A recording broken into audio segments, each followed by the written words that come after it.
It's English time!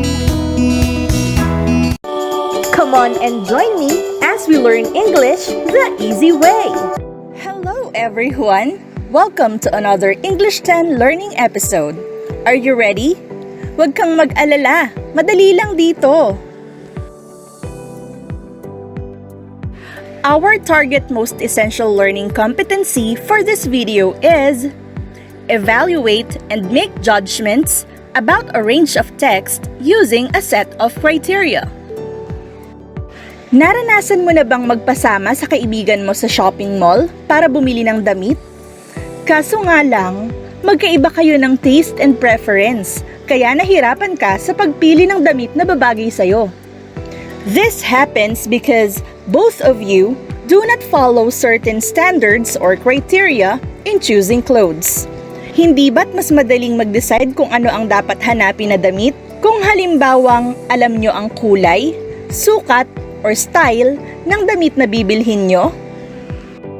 The same principle applies when a panel of judges were asked to evaluate and judge the contestants' performances in a singing contest. Their decisions should be based on certain criteria such as the vocal quality, stage presence, style and performance, and others. Ganito rin ang kinakailangan kapag nag-e-evaluate si teacher ng mga written outputs or performances ng mga estudyante. And of course, you, as a student, must also be aware kung ano-ano ang criteria na dapat mong i-consider kapag gumagawa ka ng outputs. Dahil, ito ang magiging basihan ng magiging score mo, hindi ba? Bakit nga ba kinakailangan pang mag-set ng criteria when we are evaluating a text? Well, evaluating a text or even performance has always been subjective in its very sense. Subjectivity in giving judgment has always been an issue in terms of fairness. When we say subjective, it is based on or influenced by personal feelings, tastes, or opinions. Maaaring sa'yo, very good yung output. Pero sa paningin ng iba, satisfactory lang. In addressing this concern, criteria have been helpful tools in establishing objectivity in evaluating a text. When we say objective, ito naman yung kabaligtaran ng subjective. It means your opinion or judgment is not influenced by personal feelings or opinions in considering and representing facts. Kapag mag-e-evaluate tayo ng written outputs or performance, we have to be objective and not subjective, simply because it allows us to develop sound and fair judgment. As a learner, it is also important to take note how evaluators establish a sense of objectivity in evaluating a picture, text, and/or performance using a set of criteria upang matimbang mo kung naging fair ba ang judgment o hindi. In making judgments, it is necessary that evaluators form the sense of objectivity. Being objective means being fair. There is no sense of bias. Personal feelings are detached from the act of judgment. Giving judgment vary from images, media, or texts. Judging these complex works becomes easier with the help of criteria. These criteria guide the evaluators on the scope and limitation of what to judge or examine. Basically, criteria are set of standards and/or principles considered in judging a particular work, output, or performance. They may vary depending on what is to be judged or evaluated. For example, criteria in evaluating an essay may be different in evaluating a song. The most common indicators in evaluating a text include the following: content, cohesion, grammar, mechanics, word choice, tone. Let's deal with each criterion. By the way, just an additional information, Criterion is the singular form of criteria. The first criterion is content. Content refers to the idea, concept, focus, or details of the subject matter as discussed in text. Here is a sample evaluation of a poem in reference to its content. The poem Stolen Rivers is by Philippa Yaa de Villiers, an award-winning South African poet whose work focuses mainly on race, sexuality, class, and gender within the context of living in South Africa. Though written in an easy-to-digest manner, the poem involves the weight of history and oppression. The next criterion we have to consider in evaluating a text is cohesion.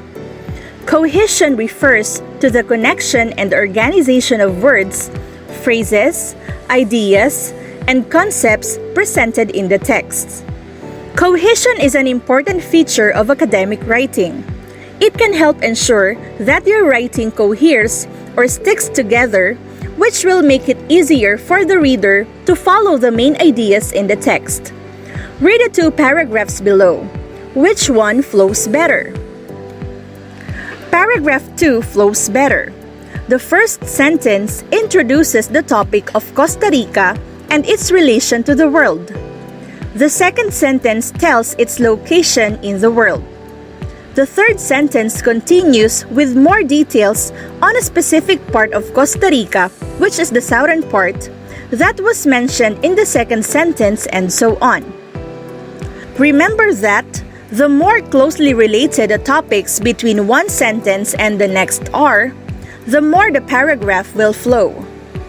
And when you want to introduce new information that hasn't previously been mentioned, that is usually an indication that you need to start a new paragraph or you need a transition word to tell the reader you are moving on to a new topic. Grammar is another criterion we have to consider in evaluating a text. It deals with fluency and accuracy in terms of language structure and facility.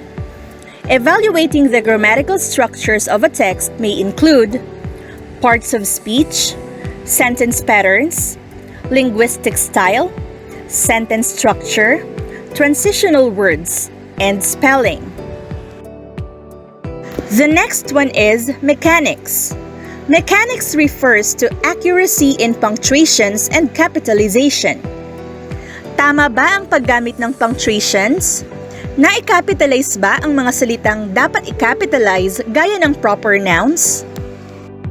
Also, we have to consider word choice in evaluating texts. Word choice deals with appropriateness of words, especially in terms of depth and level of formality. Naaangkop ba ang mga salitang ginamit sa text? Masyado bang malalim o mababaw? Formal ba o hindi formal? Angkop ba sa target audience ang ginamit na mga salita? Ito ang ilan sa mga bagay na maaari nating i-consider when we are evaluating text in terms of word choice. Lastly is tone. Tone refers to the emotion or feelings attached as expressed by the text. The tone in a story indicates a particular feeling. It can be joyful, serious, humorous, sad, threatening, formal, informal, pessimistic, or optimistic. Tignan natin kung ano ang tone nitong isinulat ni Ernest Hemingway entitled A Clean, Well-Lighted Place. Upon reading this portion, you would feel that the tone is calm and peaceful.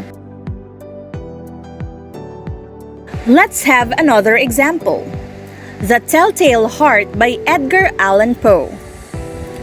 In this excerpt, notice the many adjectives and verbs that imply insane, nervous, and guilty tones. Remember that there are as many examples of tone in a story as there are stars in the sky. Any adjective, adverb, or even verb you can think of can help convey the tone in a story. Here is a sample activity where you can apply the things you have learned today. You will be asked to read the excerpt of an essay. Then, you will write your explanations or observations in reference to the criteria we have discussed: the content, cohesion, grammar, mechanics, word choice, and tone.